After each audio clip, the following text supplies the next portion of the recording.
Hello students, आज की इस वीडियो में हम क्लास 9 एक्सरसाइज 2.3 का क्वेश्चन नंबर 3 करेंगे। ज़्यादा देर ना करते चलिए शुरू करते हैं। इससे पहले वाली वीडियो में मैंने 1 और 2 क्वेश्चन कराए थे, तो अगर आप इस चैनल पर नए आए तो चैनल को सब्सक्राइब कर लीजिए। चलिए स्टार्ट करते हैं। क्वेश्चन क्या है? Suppose the length of the rectangle is 13 centimetre, find the area if breadth is 12 centimetre, 10 centimetre, 8 centimetre. तो बेटा हमारे पास एक रेक्टेंगल दे रखी है। रेक्टेंगल की जो लेंथ है ना वो 13 सेंटीमीटर है। कितनी है रेक्टेंगल की लेंथ? 13 सेंटीमीटर। और हमारे को इसी रेक्टेंगल का एरिया बताना है।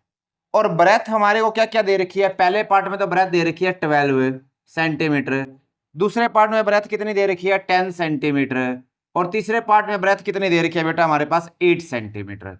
ये हमारे पास दे रखी है, इसकी ब्रेथ दे रखी है। 3 पार्ट है ना, तीनों पार्ट में ब्रेथ ये दे रखी है और एरिया निकालना है। फिर इसके बाद और पूछा है find the linear pattern representing the area of triangle, area of rectangle. Area of rectangle निकालने के लिए कौन सा लीनियर पैटर्न बनेगा ना, वो भी हमारे को फाइंड करना है। तो यानी कि टोटल 4 पार्ट हो गई। तो पहला पार्ट देखते हैं बेटा क्या है। अब पहले 3 पार्ट तो बिल्कुल इजी है। एरिया ऑफ रेक्टेंगल निकालना है, लेंथ दे रखी है, ब्रेथ भी दे रखी है। ये पहले पार्ट में ब्रेथ ये दे रखी है, दूसरे पार्ट में ये दे रखी है, तीसरे पार्ट में ये दे रखी है। पहले पार्ट में 12, दूसरे में 10, तीसरे में 8 दे रखी है ब्रेथ, और लेंथ हर किसी में 13 ही है। तो हमारे को एरिया निकालना है। तो बेटा एरिया का फॉर्मूला क्या होता है? एरिया का फॉर्मूला होता है लेंथ मल्टीप्लाई बाय ब्रेथ होता है। तो पहला पार्ट देखो, पहले पार्ट में लेंथ कितना है बेटा? 13 सेंटीमीटर।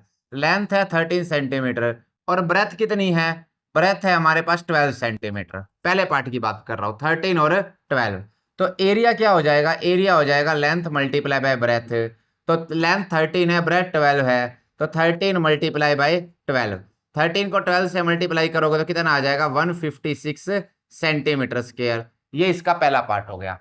सेकंड पार्ट में देखो बेटा, सेकंड पार्ट में लेंथ अभी भी 13 ही है, लेकिन ब्रेथ कितनी है बेटा? ब्रेथ है हमारे पास 10 सेंटीमीटर। तो यानी कि लेंथ तो हो गई हमारे पास 13 सेंटीमीटर, पर ब्रेथ कितनी है बेटा? ब्रेथ है हमारे पास 10 सेंटीमीटर। तो अब इसका एरिया क्या हो जाएगा? एरिया निकालेंगे। एरिया का फॉर्मूला है लेंथ मल्टीप्लाई बाय ब्रेथ। तो क्या हो जाएगा? 13 मल्टीप्लाई बाय 10, यानी कि 130 सेंटीमीटर।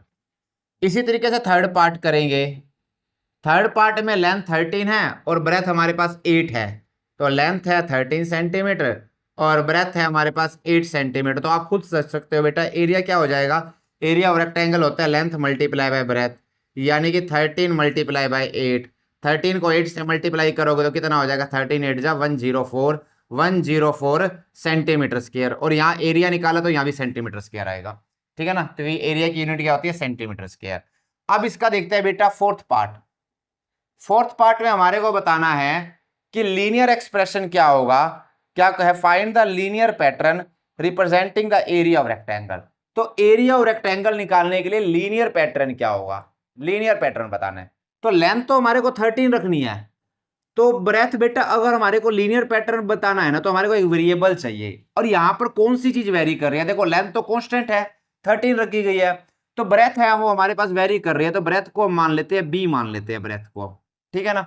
एक वेरिएबल क्योंकि हमारे को रखना पड़ेगा। तो लेंथ को हमने कितनी मान ली? लेंथ तो हमने क्या मानी? 13 ही मानी। और ब्रेथ हमने कितनी मानी? लेंथ जो है रेक्टेंगल की वो हमने 13 मानी है। और ब्रेथ जो है वेरिएबल के हिसाब से आप बी मान सकते हो, ए मान सकते हो, सी मान सकते हो। तो मैंने बी मान ली ब्रेथ। अब एरिया क्या हो जाएगा? एरिया बेटा हो जाएगा इसका लेंथ मल्टीप्लाई बाय ब्रेथ। तो लेंथ 13 है, ब्रेथ बी है, तो 13 मल्टीप्लाई बाय बी, यानी कि एरिया हो जाएगा 13 बी। तो area is equal to 13 B. ये देखो ये हमारे पास लीनियर पैटर्न है। कैसे लीनियर पैटर्न है? आप ये देखो, इसमें वेरिएबल बी है। बी की हाईएस्ट पावर कितनी है? 1 है। मैंने पहले वाली वीडियो में बताया था अगर किसी भी वेरिएबल की हाईएस्ट पावर 1 हो तो वो लीनियर होता है। वो कैसा पॉलिनोमियल होता है? लीनियर। तो ये लीनियर पॉलिनोमियल है। तो यही हमारे को जनरल फॉर्मूला बताना था। जनरल फॉर्मूला एरिया का हो गया 13 मल्टीप्लाई बाय बी। ठीक है ना? अब बी की कोई भी वैल्यू पुट कर दो एरिया आ जाएगा। मान लो मैं बी की जगह 12 पुट कर दूं, 13 मल्टीप्लाई बाय 12 156, पहला पार्ट हो जाएगा। बी की जगह अगर मैं 10 पुट कर दूं, 13 मल्टीप्लाई बाय 10 130, सेकंड पार्ट हो गया। इस तरीके से हम निकाल सकते हैं। तो आज की इस वीडियो में इतना ही। नेक्स्ट वीडियो में हम इससे अगला क्वेश्चन करेंगे। अगर आप इस चैनल पर नए आते हो तो चैनल को सब्सक्राइब कर लीजिए।